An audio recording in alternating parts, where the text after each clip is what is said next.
Tutoriel numéro 6. Création d'un nouveau fichier Geniator à partir d'un fichier GEDCOM. Version courte ou abrégée. Il existe une version longue de ce tutoriel avec beaucoup de détails supplémentaires. Celle-ci sera donc beaucoup plus schématique sans s'attarder aux problèmes qu'on rencontre très souvent en cours de route. Tout d'abord, pour créer un fichier, il faut passer de l'option Transfert à l'interface à l'option Modification des fichiers sur laquelle je clique actuellement. Maintenant, dans la colonne de gauche, je clique sur le bouton numéro 2 intitulé Création d'un nouveau fichier. Dans la case qui apparaît, j'écris Arbre avec photo et je clique sur OK.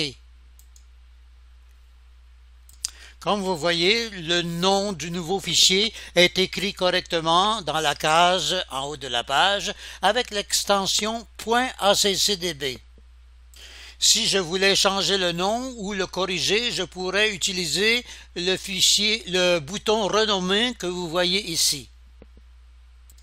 Je clique maintenant sur la deuxième solution, importer dans ce fichier un fichier GEDCOM contenant des données provenant d'un autre logiciel de généalogie ou de Geniator doté d'un autre dictionnaire. J'ai donc accès au fichier, ou plutôt au dossier des fichiers GEDCOM qui sont tous par ordre alphabétique, alors il m'est facile de trouver arbre avec photo et je clique sur celui-ci. Je peux faire un double clic ou faire un simple clic tout en cliquant sur OK, c'est la même chose. Ici, je dois choisir un pays par défaut. C'est le pays qui correspond à la majorité des individus du fichier. Dans ce cas-ci, il s'agit du Canada, donc je n'écris que la lettre C et je clique sur Canada dans la superliste et ensuite je clique sur Continuer.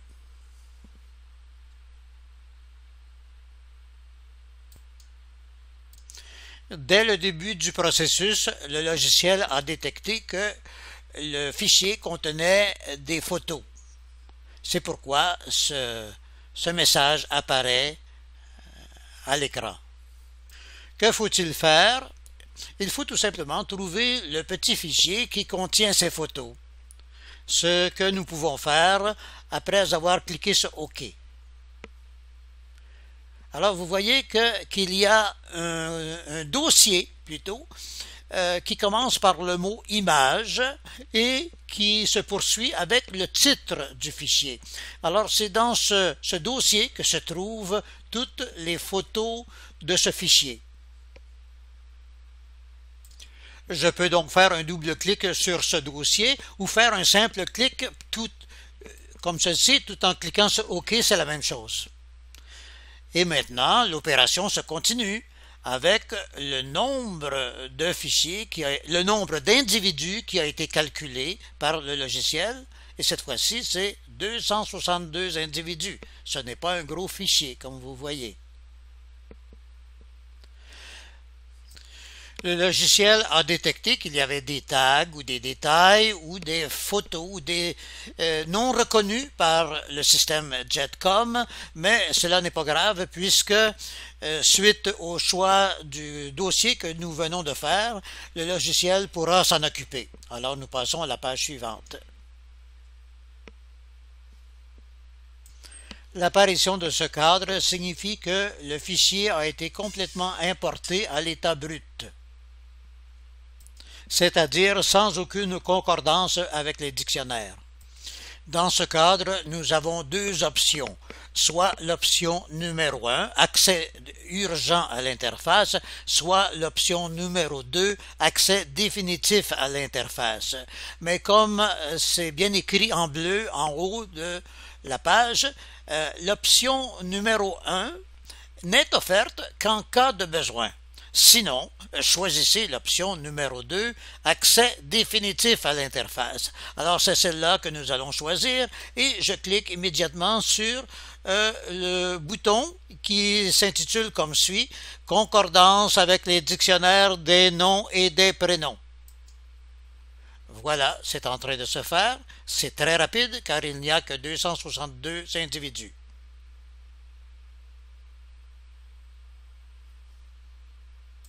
Ici, on doit choisir l'une des trois options suivantes, la troisième restant nécessaire. Alors, je vais seulement choisir la troisième et si vous voulez voir les autres options au besoin, eh bien, vous pourrez consulter la version longue de ce tutoriel. Je clique donc sur la troisième option qui est d'exécuter immédiatement la concordance des noms de lieux avec ceux du dictionnaire.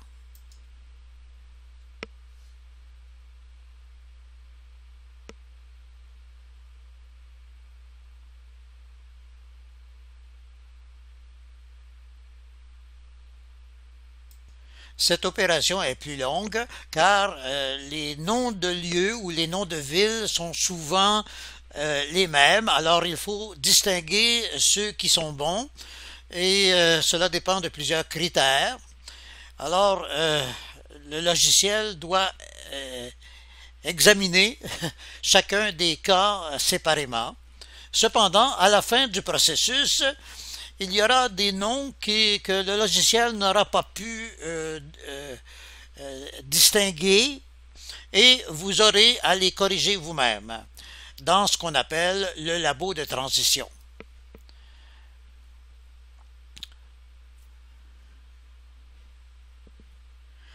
C'est en somme des noms qui présentent des doutes. Alors, je vais immédiatement au labo de transition en cliquant sur ce bouton. Alors, il y a seulement quelques cas à régler dans ce cas-ci, puisqu'il s'agit d'un petit fichier qui n'est pas très substantiel. Alors, il y a très peu de choses à corriger, ça va être très rapide. Alors ici, évidemment, c'est Calgary. Alors j'écris C-A-L et je trouve Calgary dans la superliste. Je clique sur ce nom et vous voyez que le nom s'inscrit dans la ligne avec toutes les subdivisions auxquelles cette ville appartient, comme vous voyez. Et cette ligne est colorée en érable, ce qui la distingue des autres. Alors c'est celle-là qui va être enregistrée au dictionnaire quand je clique sur le bouton rouge ici. Alors je continue, ici il n'y a rien de spécial. Ici, tout de suite, je vois qu'il y a un nom en trop qui est Châteauguay. C'est que Sainte-Clotilde appartenait anciennement à Châteauguay, alors il faut enlever ce nom-là.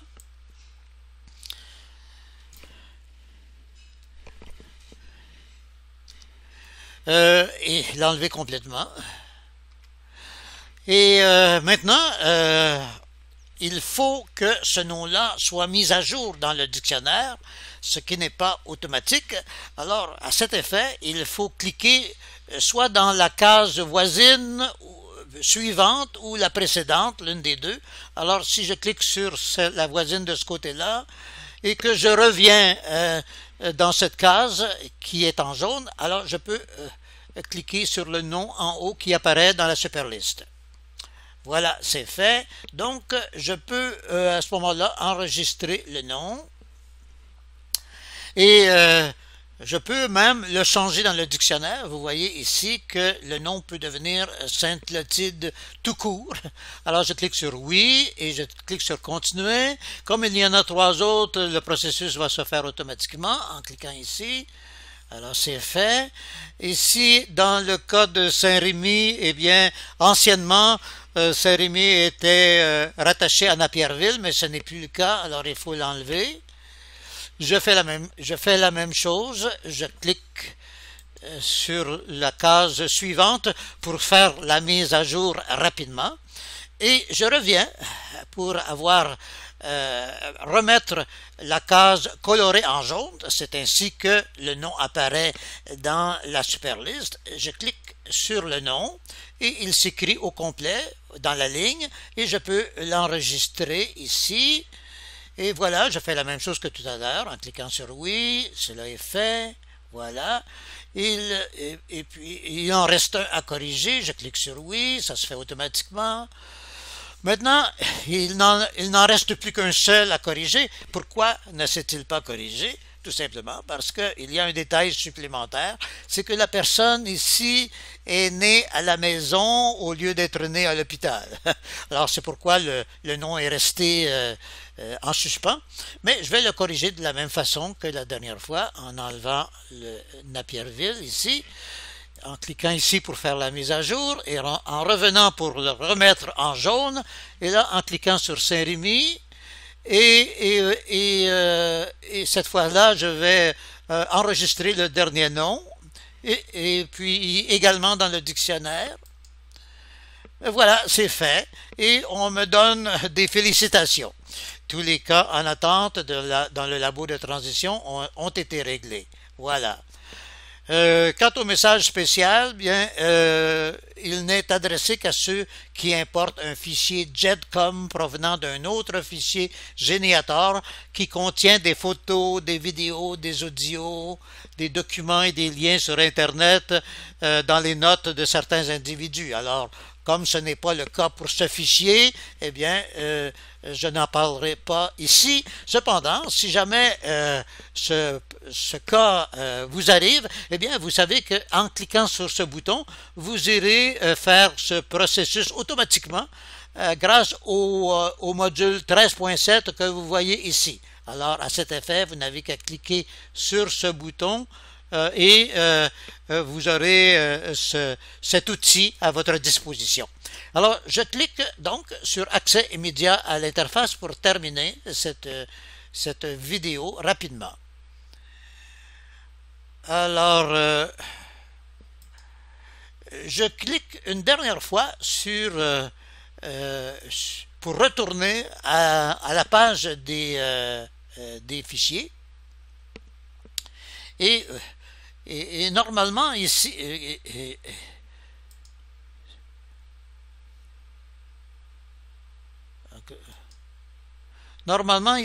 j'aurai des fichiers temporaires pour chacune des étapes que nous avons traversées. Mais tous ces fichiers-là, qui étaient des fichiers temporaires, sont disparus et vous n'avez que le fichier final, comme vous voyez. Bon, alors ceci termine la vidéo. Cependant, j'en profite pour vous dire que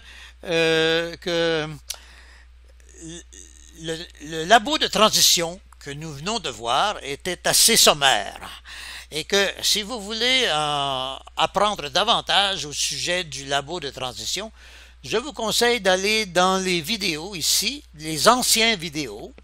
En cliquant ici, vous verrez qu'on peut retrouver ici le numéro 12. Le labo de transition vous explique, voyez-vous, 32 minutes, ça vous explique en détail toutes sortes de corrections extraordinaires que vous pourriez faire grâce au labo de transition. Alors, je vous invite à aller consulter cette ancienne vidéo si vous voulez en savoir plus sur le labo de transition. Alors, c'est ici que se termine ce logiciel, ou plutôt ce tutoriel. Alors, je clique. Vous savez maintenant comment importer un fichier JEDCOM pour en faire un fichier Geniator, puisque vous avez importé le fichier que nous voyons à l'écran qui s'appelle arbre avec photo. Maintenant, nous allons faire l'opération inverse, c'est-à-dire exporter un fichier Geniator au format JEDCOM. À cet effet, je vais cliquer sur le bouton numéro 7 intitulé Exportation au format JEDCOM et le premier tableau que nous rencontrons nous permet de changer l'ordre des éléments à l'intérieur du futur fichier JETCOM. Cependant, c'est très rare qu'on change cet ordre. C'est pourquoi je vais passer outre à ce tableau et cliquer sur Continuer. Ici, eh bien, c'est que le logiciel a détecté qu'il y a des images ou des photos à l'intérieur du fichier que nous allons exporter. Il y a deux méthodes pour assurer l'exportation de photos. C'est la méthode du chemin complet et deuxièmement, la méthode du chemin relatif. Vous pourrez lire ces textes quand vous aurez du temps. Cependant, en ce qui nous concerne, nous limitons à la deuxième méthode, c'est-à-dire au chemin relatif. C'est pourquoi nous cliquons sur le bouton suivant. Alors, c'est assez rapide de faire cette exportation, comme vous voyez, et nous avons déjà le résultat. Ce résultat se trouve dans le dossier des fichiers JETCOM. Mais ici, nous avons le chemin complet pour savoir où se trouve exactement le fichier en question. Tout d'abord, ici, nous avons le disque E. Ensuite, nous avons programme file x86. Ensuite, nous avons le grand dossier générateur qui s'écrit en lettres majuscules sans accent, comme vous voyez. Ensuite, nous avons le petit dossier fichier JETCOM. Et enfin, le nouveau fichier JETCOM que nous venons de créer. À l'intérieur de son nom se trouve également la date du jour d'aujourd'hui, ainsi qu'un chiffre qui vous montre que c'est la 4e fois que nous faisons cette opération aujourd'hui. Enfin, nous avons l'extension .ged qui indique qu'il s'agit bien d'un fichier JETCOM. Alors c'est tout, l'opération est terminée et je clique sur OK. C'est ainsi que se termine le tutoriel numéro 6, version abrégée, concernant l'importation de JETCOM à Geniator, ainsi que l'exportation de Geniator à JETCOM. Donc, vous avez les deux opérations dans ce tutoriel abrégé. Je vous invite maintenant à retourner à l'index des tutoriels. Merci.